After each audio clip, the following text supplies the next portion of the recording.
அன்பார்ந்த நேயர்களுக்கு வாழ்த்துக்கள். 17வது லோக்சபாவுடைய இறுதி கூட்டத்தொடர் ஆரம்பத்தில் மாண்புமிகு பிரதமர் அவருடைய சொற்பொழிவை நிகழ்த்துறாரு.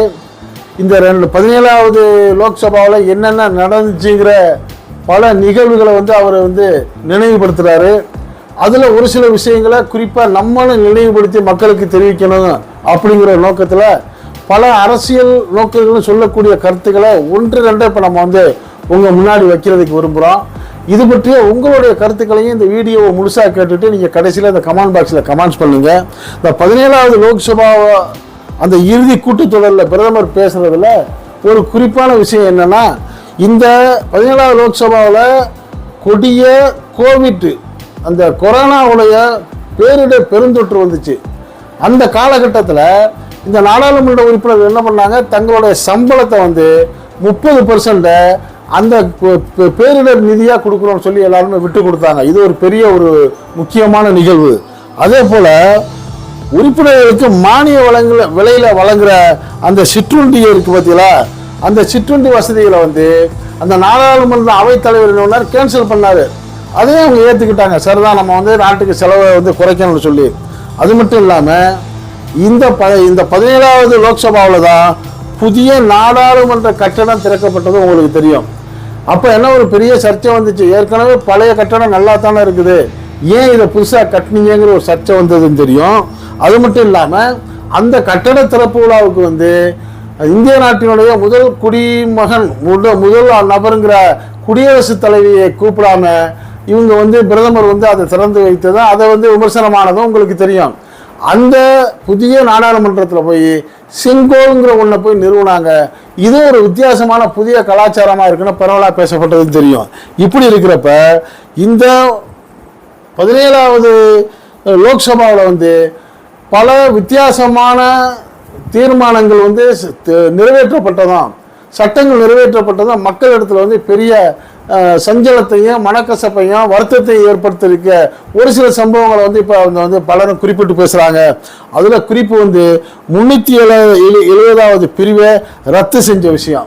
இந்த 370வது பிரிவை ரத்து செய்தது மூலியமா காஷ்மீர் மட்டும் இல்லை, காஷ்மீரை போன்ற பல வடகிழக்கு மாநிலங்கள்லையும் தங்களுடைய உரிமை தங்களுக்கு கொடுக்கப்பட்ட வாக்குறுதி மீறப்பட்டதா எண்ணி வருத்தப்படுறாங்க. இன்னொரு பக்கம் இந்த முத்தலாக்கு ரத்துங்கிற சட்டம், இந்த முத்தலாக்கு முறை ரத்துங்கிறது ஏதோ இஸ்லாமிய பெண்களுக்கு நன்மை செய்கிற மாதிரி ஒரு வெளி தோற்றத்தை காமித்தாலும் அது இல்லை, இஸ்லாமியர்களையும் இஸ்லாமிய இளைஞர்களையும் பழிவாங்கிற மாதிரியும் அவர்களை சிறையில் அடைக்கக்கூடிய வகையிலையும் செய்யக்கூடிய ஒரு செயல்தான் சொல்லி அதையும் பலர் ஏற்கனவே விமர்சனமாக பேசினாங்க.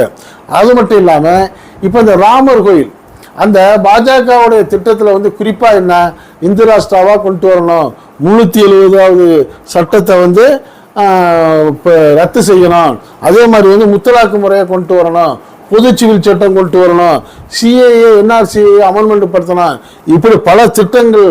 அடுத்து ஒன்று ராமர் கோயிலை கட்டணும்.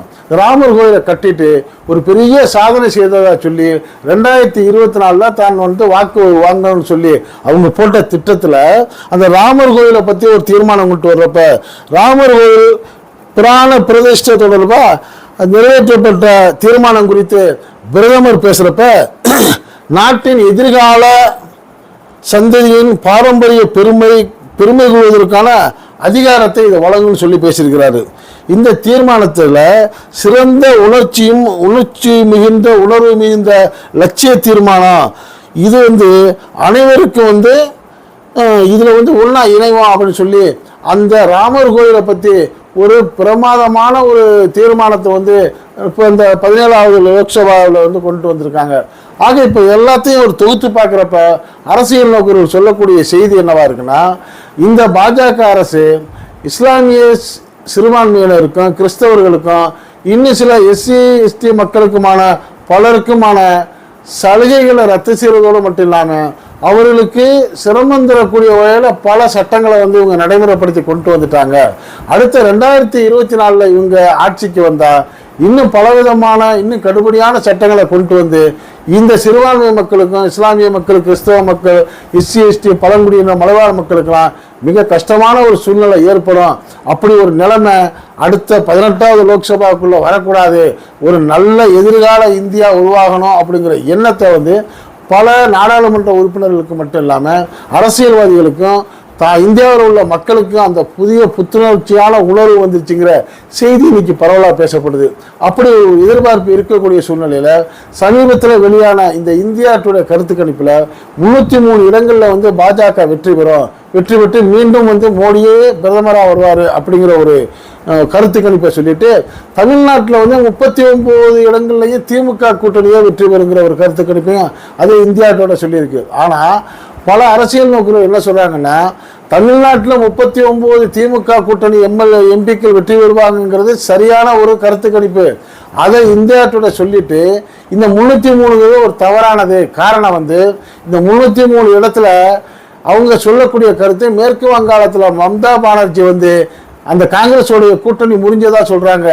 ஒருவேளை 42 இடங்கள்லையுமே மம்தா பானர்ஜி வென்றுனாலும் அந்த 42 இடங்கள் வந்து பாஜகவுக்கு ஆதரவாக வரும். அது காங்கிரஸோட கூட்டணி சேர்ந்தாலும் சேராட்டியும் பாஜகவுக்கு எதிரானது தான். அதே போல் பீகாரில் வந்து இந்த நிதிஷ்குமார் 2-3 தடவை பல்ட்டி அடித்து அரசியலில் வந்து ஒரு பெரிய ஒரு முகசுளிக்கிற மாதிரி சூழ்நிலை ஏற்படுத்திட்டு பாஜகவில் போயிருக்கிறாரு. அந்த பாஜகவில் சேர்ந்திருக்கிற 3வது முறையாக சேர்ந்திருக்கிற நிதிஷ்குமார் அரசுக்கு வந்து இப்போ நம்பிக்கையில்லா தீர்மானத்தில் தோல்வியிடக்கூடிய சூழ்நிலை இருக்குது.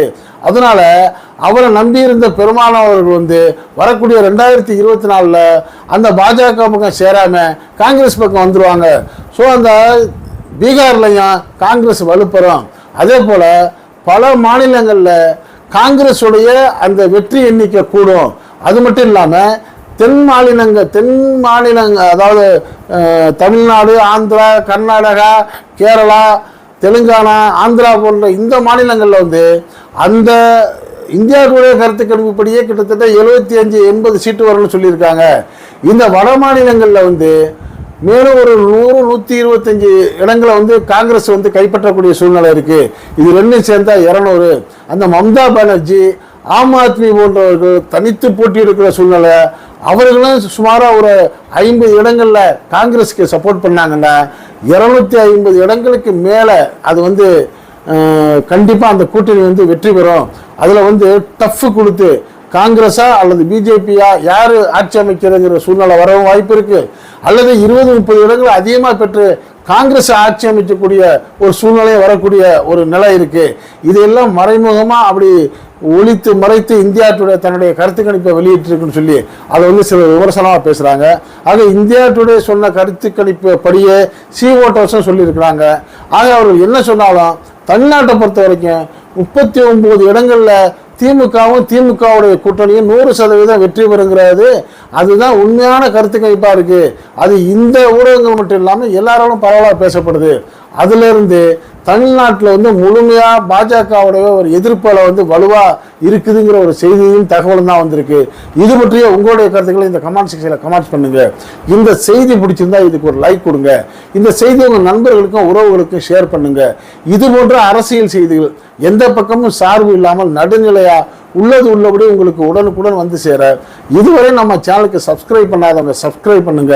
மறக்காம பக்கத்தில் இருக்க பெல் ஐக்கானை கிளிக் பண்ணுங்க. அப்பதான் நம்ம போடக்கூடிய ஒவ்வொரு செய்தியும் உங்களுக்கு உடனுக்குடன் வந்து சேரும். நீங்க விரும்பினதை பார்க்கலாம். என்றும் இணைந்திருப்போம். நன்றி, வாழ்த்துக்கள்.